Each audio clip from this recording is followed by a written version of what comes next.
Sean Hook's Newsmaker Saturday starts now.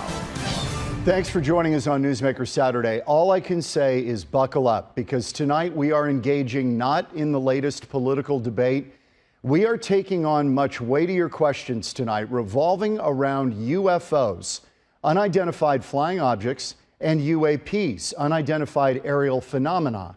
That is the latest term. And if you think this is a bunch of nonsense, consider this. On June 1st, the Pentagon will produce its most complete report to date on UFOs and UAPs. This was at the behest originally of former President Donald Trump, who gave the U.S. intelligence agencies 6 months to reveal what they know about UFOs and reveal it to Congress. This report will include discussions about incidents and sightings that cannot be explained with present-level human technology. Now, this entire subject, frankly, makes some people very uncomfortable. It challenges everything we think we know, and for others, it's incredibly exhilarating to entertain the endless possibilities of what might be going on. And Jeremy Corbell falls into that second category. He is an investigative filmmaker, a UFO expert, and our guest on Newsmaker Saturday. Great to see you again. We spoke, I think, about 10 years ago about this subject. And my approach to it was, look, I don't know what's going on. I'm not going to dismiss it out of hand because I don't know. John, you took the topic and you gave it a fair shake, and that was wise of you. And now we're in a different era. If you look back at our first interview, the big thing we talked about is at that time, people were still questioning, is there intelligent life out in the universe? Which statistically is, for it not to be, would be insane. Now, I was saying back then to you, and we were discussing, the new question was going to be, are they visiting here? And here we are 10 years later from our first interview, and that's precisely where we're at. Let me show, incredible. I'm going to show tape one. Now, this is one of the things that you released. This is DOD video. You can see it on your screen, right? This is tape one. We're going to let this go. There's a little bit of sound on it, and I want you to watch it and describe. You can't describe it. Just let's take a look. These are unknowns, meaning they've already ruled out the typical things that you would expect, like balloons or basic drones from another country. All right, that's you talking about it, and that was the pyramid-shaped object. This object is a little different, a balloon-shaped object. Some of these things, Jeremy, are doing things that high-level military people say are otherworldly. Right. So, John, we're going through a bunch of different footage here. We're seeing this green footage, which has what was described in the official documents by our Office of Naval Intelligence in classified briefings as pyramid-shaped UFOs or unknowns or UAPs. You're also seeing images with a blue background that George Knapp obtained. And he's my mentor in journalism and investigative reporter. And these are images out in FA-18 fighter jet. So that's what you're seeing with the blue backgrounds. These are targets, hard objects, craft. All of this information was obtained through sources of mine and George Knapp's. They are contained within classified briefings. However, what we released is unclassified. So we were able to get it out to the public. We released so much information over the last week and a half, 9 images, actually 10 images now, and 1 video. All of these, in the true sense of the word, are UFOs. Our military is using this exact footage to educate our armed forces and intelligence agencies on the UFO presence on planet Earth. This is not just somebody in their backyard with a camera. These are DOD, as you said, these are Navy images and videos that are used to educate our armed forces. So it's nothing monkeyed with. This is their footage that they took. And that one, the night vision, the green video that we saw, was the pyramid-shaped UFOs flying over the USS Russell off the coast of California in July of 2019. They reportedly hovered just 700 feet above the Navy warship. Other cell phone images taken by Navy pilots flying near Australia in March of 2019 show 3 identified craft, unidentified, reportedly performing extraordinary capabilities like staying stationary in high winds and doing things that were just absurd. The people watching it said, what in the world is that? They could not explain it. Right. So you have trained pilots who are observing and encountering and having near misses with craft that appear non-aerodynamic and able to outperform, outmaneuver, outpace anything that we have in the United States arsenal, or any arsenal we know on any technologically advanced nation on planet Earth. So this is the issue. It's a national defense issue for some people. Finally, the stigma is being dissolved, eradicated. The laugh factor is going away because we are having direct contact and interactions. Our military is, as well as there's an increase in uptick in sightings and in mass sightings. So this topic, which makes people ticklish, or it used to, is now mainstream. It's being talked about. And as you mentioned at the beginning, our Senate Intelligence Committee has demanded that we get an informational report about the state of UFOs from our intelligence agencies, and we can expect that sometime this summer. So that comes out in June. That would be the, the 60, 90-day mark that they put out there. It's going to be late, I'm sure, because everything in government goes slowly. Yeah. But we have asked for it. What do you believe you're going to hear that day? You know, I like to have low expectation and then high yield. So I'll say that the more pressure that we can put on our representatives from Congress to Senate to the President of the United States, not only do we have a right to know, the American public and the global society, we have a need to know. And honestly, we have a duty to push and to find out. So the more noise we can make, the more we can push for answers, then we're going to learn more come that report. So this is the time to raise your voice and say, I want to know what's going on with UFOs. I want to know what you know. I want to cue up, if we can, tape number 6, if we can get tape 6. We're going to hear the Navy pilots right here describing this. Let's turn up the audio. Take a listen to this. We're going against the wind. The wind's 120 knots from the west. Okay, they're going against the wind. Yes. It's 120 knots to the west.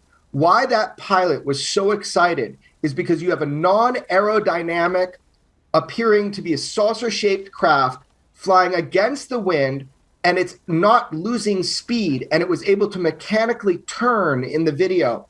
These are technologies that we do not have, and that has become clear because our greatest intelligence agencies in the United States are trying to find out and identify and see how these things are propelled and operating and going against our normal reactionary propulsion systems that we know of. Right. Let's listen to this one. This is tape 6. I want to listen to, you can hear it in the pilots' voices when we run this, that they are just mystified. Tape number 6. Have any targets up here? We just had something go right over the top of us that, I hate to say this, looked like a long cylindrical object. It almost looked like a cruise missile type of thing moving really fast that went right over the top of us. Now that was the American airline pilot encounter, but when the pilots encounter this stuff, far from dismissing it, they are just, as aeronautical folks, they look at it and say, that is amazing. What is that? And you get a lot of that in some of these descriptions and tapes that have now come to the fore. Because these are near misses. Look, John, these are really important things that are going on. When you have the safety in mind of these American fighter pilots and even just, normal pilots that are doing commercial flights, you've got a lot of lives on board, and you have objects that are flying with impunity in our airspace, in restricted airspace, and they can outmaneuver and outperform anything that we have. That is an issue on a very fundamental, basic level. Okay, let me ask you a couple of things. Is it possible, we talk about otherworldly, is it possible that another nation is way ahead of us on something? Is it possible China has developed something that we just haven't anticipated? Is it possible that any of this stuff is worldly? Of course. So every possibility is on the table when something is unidentified. So UFO means unidentified flying object. Right. UAP doesn't mean aliens. It doesn't mean aliens. It means you've got an object that nobody knows what it is. Right. I mean, however, trained Navy pilots like Commander David Fravor said that he believed that what he saw was not made here on Earth. And then additionally, we know the United States government has been studying UFOs because the New York Times broke that story about OSAP and ATIP, which are two programs to study UFOs. Their conclusion is that they're not ruling out extraterrestrial. They say, sure, this could be a leapfrog in technology from an adversarial nation, and that is concerning. We need to know that. Now, if that's happening, we need to know it. We need to know it. And right now, we know it's not ours. And that's the main thing. It's not the United States. It's not a black project. So it's either an adversarial nation that has leapfrogged and is now taunting and swarming our Navy ships in a brazen manner, or this is something not made from here. And saying that, let's be clear. This is a technology far more advanced than any human or humankind has ever made. And okay, if that's the case. Yeah, let me ask you about that. Let me push back a little bit on the Pentagon and its transparency. We have plenty of history where they're hardly transparent. Could this be a grand misdirection? In other words, stuff they're testing, they're trying to pass it off as ET going on, and it's actually our stuff. It's a great question. And here's the problem with that, is that the UFO mystery has been with humankind since the beginning of recorded human history. We've been observing craft in the air before the Wright brothers, before human beings were ever in the skies. So the UFO presence, whatever UFOs are and represent, they've been here so much longer than even our military. So the problem I have with that theory is that, look, if we had this technology, we'd win. This technology simply represents an astounding change in our understanding of physics and propulsion. And John, it's not ours. So that leaves us with a little bit of uncertainty. But I will say the UFO phenomenon has been with humankind since the beginning of recorded human history. Let me ask you this, idea Jeremy. Doesn't hold is it water. Possible what we're seeing are not craft in the traditional word, but they are projections of craft done with lasers or some other source that projects an image on the sky that isn't really material? Do you get my drift? I do. It's a great tactic, and there are patents out there that try to show a type of technology of warfare where you can project like holographic images. The problem is this: the multiple sensor systems that pick up the same event, the same saucers, the same tic-tac UFOs. There's too many sensors. There's optics. There's also radar. There's geospatial platforms that also pick up these same targets. So unfortunately, John, this is not just a projected holographic technique used by our military. Well, I had to ask because I thought maybe that's the explanation. All right, I want to show, let's see. We got a lot of video to go through. Number 3, I think we've done number 3. Let's take a look at number 4 if we can. I'm trying to capture this one, and there's so much tape of the Navy pilots who were seeing this on their display. And I think it might be number 4. We're going to go until we get it. This is it. Listen to this discussion. What's going on, bro? There's a whole fleet of them. Look on the ASA. My gosh. They're all going against the wind. The wind's 120 knots from the west. Look at that thing, dude.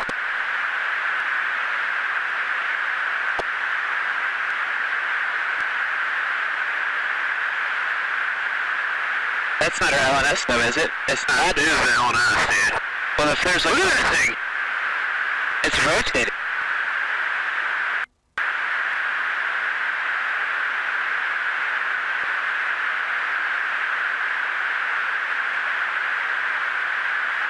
And that's the one that dives into the ocean. Oh, got it! Woohoo! Roger, that's troubleshooting. Did you box moving target? These guys have no idea what they're looking at. Okay. Right. So let me clarify. This is really important what you're looking at, right? I got goosebumps, John, but I need to clarify. The first image that you saw was called the gimbal, and he says, into the water. I released the one that went into the water. The one that you saw from the Navy pilot, it's called the Go Fast, and he was so excited because he boxed a moving target. He was able to get it on his FLIR, system. And this, what you're seeing now, is called the Tic Tac UFO. This was filmed by Commander Chad Underwood, who's a friend of mine and talked with me for the first time on audio. He's the guy that filmed it. Commander David Fravor is the fighter pilot that chased it. And this is the one that defies all known physics as we know it. So the one that I released, at it, as a layperson, when we look at it, we say, well, it's just another plane.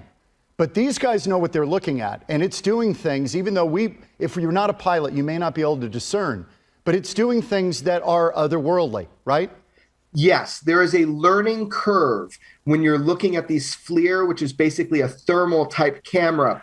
But listen to the testimony of the people I've done interviews with. Listen to the testimony of Commander David Fravor, of Commander Chad Underwood, who filmed it. Now, really importantly, let's back up. We've hit a big milestone as of this last week. I released, and George Knapp, together we released 10 images and one video that have shocked the world, some of the best UFO evidence that I've ever seen. And I say that because of the context, because of the origin of what it is that I was able to obtain and release to the public. And one of those objects is shown going into the water. This is called a transmedium craft, something that can penetrate the air and water barrier without destruction. So, there we go. That's it. On your screen. It's unbelievable stuff. All right. Do we have any sense? We got to take a break here. This is a fascinating topic. Do we have any idea about intent here? What are they showing any hostility, these crafts? Any hostility at all? I'll tell you this. I am not somebody, that is the question. That's what our military wants to know. What is the intent? Who are the operators of this craft? What they are doing is they are brazenly demonstrating and performing for us by swarming our warships. So there is a new level of demonstration going on. Is it a threat? I'm not qualified to say. That's our Department of Defense's point of view. That is so interesting. Jeremy Corbell, we are going to take a break here, documentary and investigative filmmaker, as we are talking about the third rail. It challenges everything we think we know, UFOs and unidentified aerial phenomenon. We're back in a moment on Newsmaker Saturday.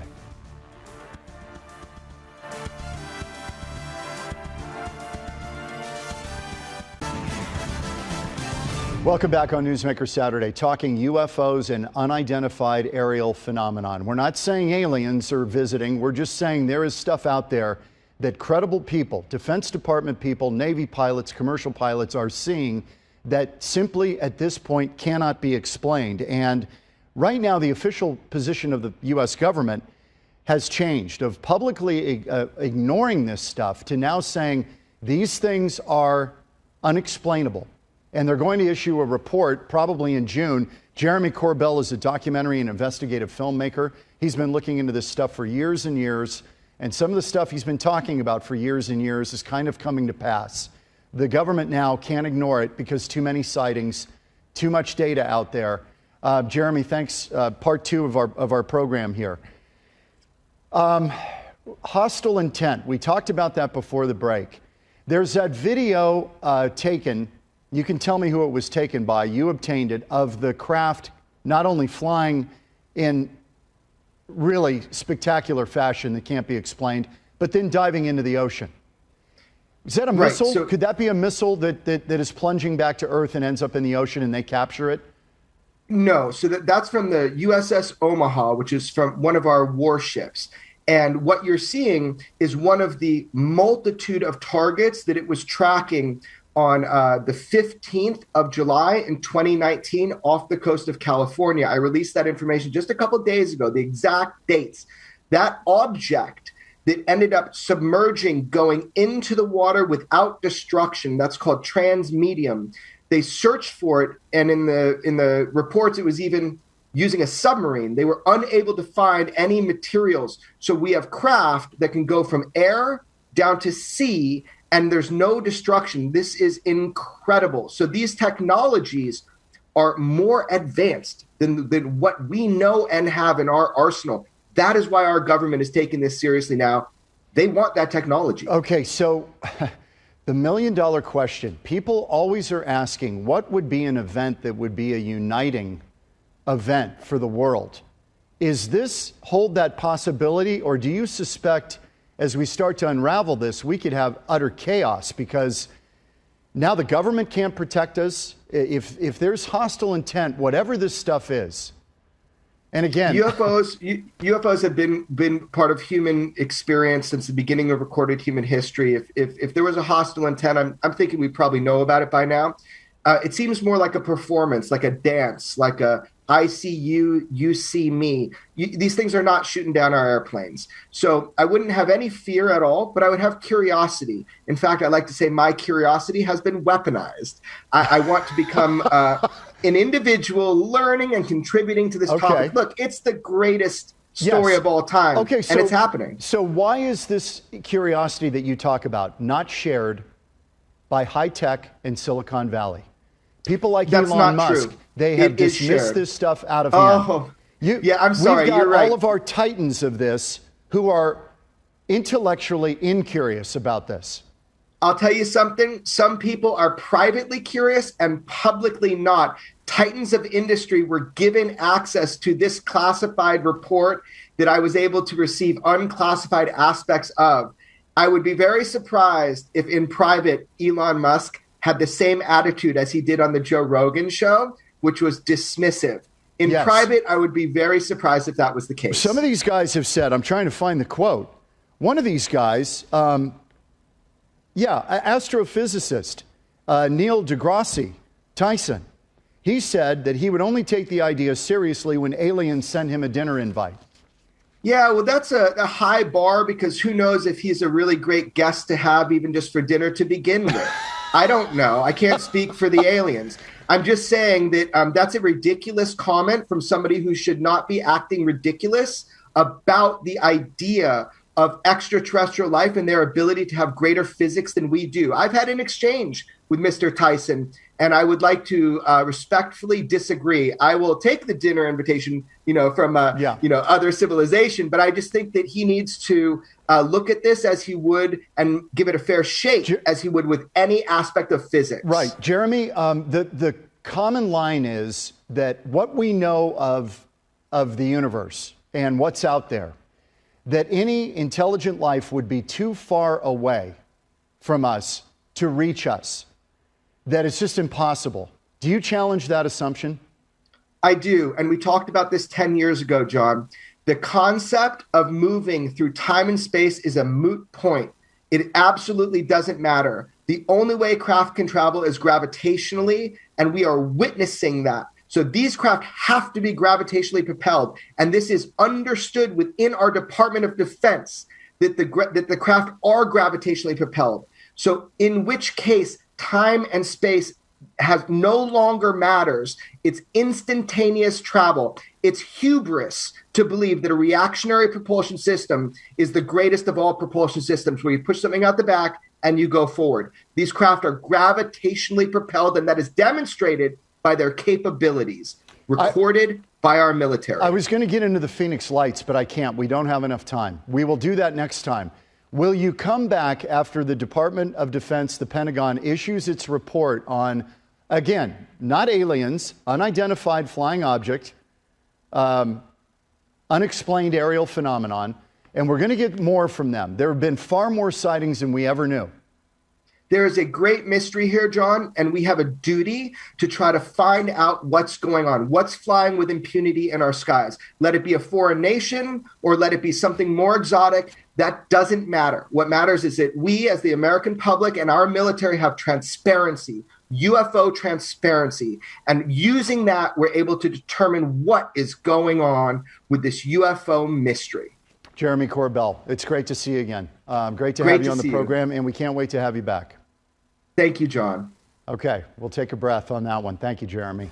We're back in a minute on Newsmaker Saturday. If you're saying this Hook guy is insane, I'm just saying I don't know, and I don't pretend to know.